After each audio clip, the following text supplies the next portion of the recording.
Hi guys, and welcome to a new video. Max Muller in 1853 came up with the Aryan Invasion Theory. What does it say? The Aryan theory states that Aryans were a class of fair-skinned agrarian noblemen who came from Central Asia to inhabit India after the Indus Valley Period. They destroyed the Indus Valley Civilization and settled in India, and also composed the Vedas. They created this theory on the basis of the linguistic similarities between the Indian and the Central Asian languages, and also the European languages. But fast forward to today, the Aryan Invasion Theory has been debunked and disproved by a series of research done on the gene pool of the ancient people. But for the academic historians or the eminent historians, the Aryan Migration Theory, which is the derivative of the Aryan Invasion Theory, has some important purposes. Therefore, they still push it. But on how much evidence? That is what we are going to look into in this video. I hope you got to take a look at another video that I made on the academic historians in India. If you didn't, please check it out. The link is given here and it's also in the description. But only after you finish this video. Basically, this video is about the history of the Aryan Invasion Theory or Aryan Migration Theory as it is called today. So we had the hypothesis that Aryans from Central Asia came and settled in India and started a whole civilization here, the civilization that we see today. And that happened in an era after the Indus Valley Civilization. When exactly did the migration happen, if at all it did? And did this migration cause the decline of Indus Valley Civilization? Now we have clearer answers to these questions. This is on account of two major research studies that has happened in recent times. So we know today that there has been two separate steppe migration. Steppe is a region in Central Asia which is inhabited by pastoralists. When I say migration, it actually means a coalition of two ancestries. The first coalition happened when the mixture of Iranian related ancestry and South and Southeast Asian hunter-gatherer related ancestry that formed the Indus Valley climb on average 7,400–5,700 years ago. This means that the Iranian related ancestry in the Indus Valley Civilization derives from a lineage leading to early Iranian farmers, herders and hunter-gatherers before the ancestors separated, contradicting the hypothesis that the shared ancestry between early Iranians and South Asians reflect a large-scale spread of Western Iranian farmers east. Instead, sampled ancient genomes from Iranian plateau and the Indus Valley climb descend from different groups of hunter-gatherers who began farming without being connected by substantial movement of people.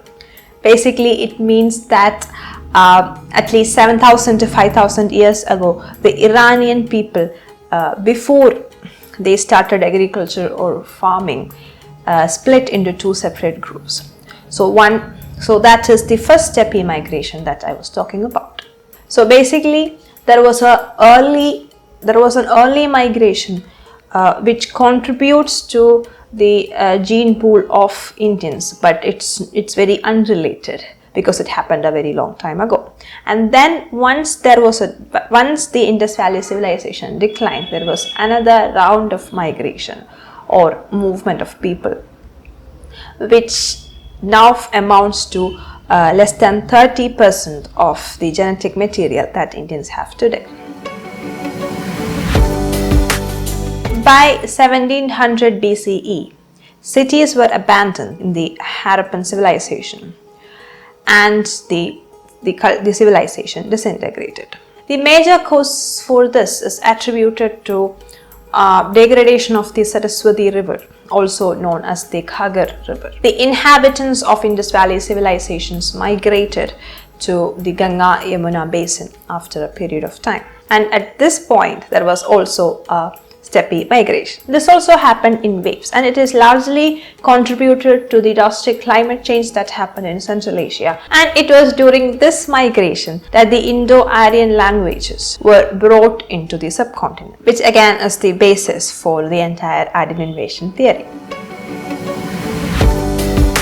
So because of rampant droughts and climate change, the people from Central Asia had to move to Indian subcontinent, and they carried with them their cattle, their horses, some of their agricultural practices, and obviously their languages. So the mainstream historians claim that Sanskrit and along with it the Rig Veda must have come from Central Asia when this migration took place. The Vedic beliefs and practices in the pre-classic era were closely related to the hypothesized Proto-Indo-European religion and the Indo-Iranian religion.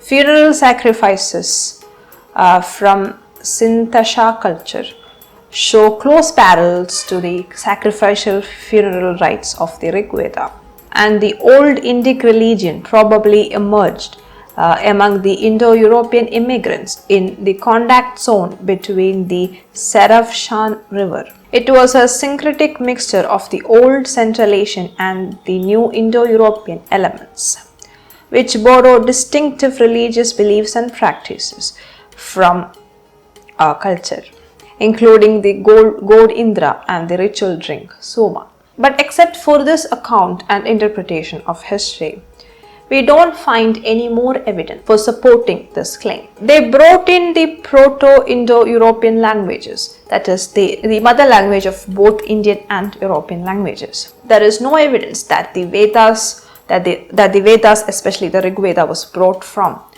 Central Asia. Sanjeev Sanyal in his book The Ocean of Tongues says that we should look for clues in the Rig Veda itself.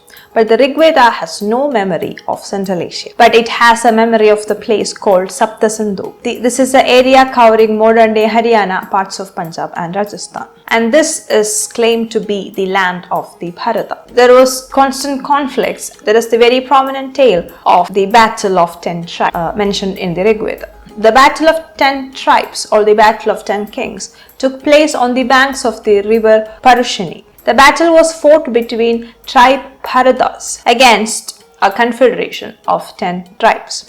The Bharatas lived around the upper regions of the river Saraswati, while the Purush, their western neighbors, lived along the lower regions of Saraswati. The division of waters of Ravi could have been the reason of war. The confederates of tribes tried to inundate the Bharatas by opening the embankments of Ravi. Sudas emerged victorious in the Battle of 10 Kings. The Bharatas and the Purus emerged into a new tribe, the Kuru, after the war. And this Kuru tribe, which became the Kuru kingdom, is claimed to be the beginning of the Vedic period in India. So the people who belonged to the Bharata and the Purus tribes were actually the people who started the Vedic period. They are also the people who went on to write the 3 other Vedas. So what ancestry does the Bharatas belong to? That is the question that we must be analyzing. And we do not have any evidence that suggests that Bharatas were actually descendants of the Aryans. That includes historical and genetical evidence. We also know very little about the Indus Valley Civilization and the cultural and religious practices that they followed. The entire Rig Veda could be a combination of these two cultures. We really cannot say without enough evidence. Despite all this, how can we arrive at the conclusion that the Rig Veda came from Central Asia? But that is what the eminent historians have done so far in the discourse of Indian history. There is also the hypothesis that India is the cradle of the Indo-Aryan ancestry. There is no genetic evidence to support that claim as well. But the similarities between the Aryan and the Indian traditional practices and religions can be attributed to both out of India theory and the Aryan migration theory. To find the truth behind that, of course, we need more evidence. There has been a concerted effort to correlate the Arya and Dasas mentioned in Rig Veda to skin color, racism and the Varna system. The Varna system then is claimed to be the basis of the caste system, and because Aryans were foreigners who came to detest the native people, they started a whole racist endeavor. This is the claim that has been made. Eminent historians like Romila Thapar wants to change the discourse from a racist perspective to a linguistic-based discrimination. Racism or linguistic difference or discrimination on the basis of language does not really stand, because we know very little about these people. Obviously, these are speculations on the basis of what is written in the Vedic scripture. Dasas eventually became Asuras in the Hindu tradition. Asuras and Dasas, these are dark-skinned demonic figures who most often does not even take a human form. There is a conflicting claim. Rig Veda describes Dasas and Dasyus as people who do not perform sacrifices or obey the commandments of God. They are uncouth, hostile, scornful or abusive. Some modern scholars connect the Dasas and Dasyus to Iranian tribes the Hay and the Hu, and believe that Dasas and Dasyus were early Indo-Aryan immigrants who arrived into the subcontinents before the Vedic Aryans. Bronkhorst has argued that the central Ganges plain was dominated by a related but non-Vedic Indo-Aryan culture. So, Dasas and Dasyus could also have been the Indo-Aryans who migrated earlier into this period. Of course, these are all speculations, and without proper evidence about any of these things, we cannot make conclusive claims.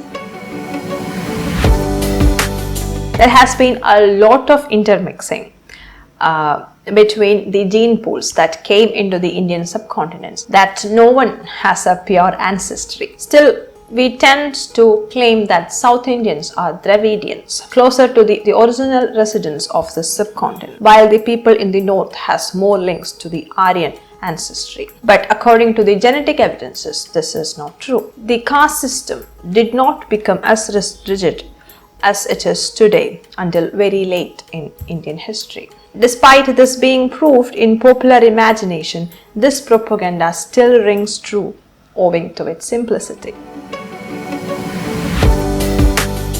The Indo-Aryan theory is sustained in the Indian historical discourse as the cause for the Vedic religion, racism, and the origins of caste system. The only problem is that we see very little evidence pointing in that direction. Two things are for sure. There was a migration from Central Asia because of climate change and drought conditions, and they did bring the Proto-Indo-European languages to the subcontinent, and maybe horses. Other than that, we don't know anything for sure, but we are often introduced to a historical discourse that's very different from this. Let me know in the comment section what you think about all of this. If you like this video, don't forget to hit the like button, and I'm sharing the video trailer of my book. Please watch it and please check out my book.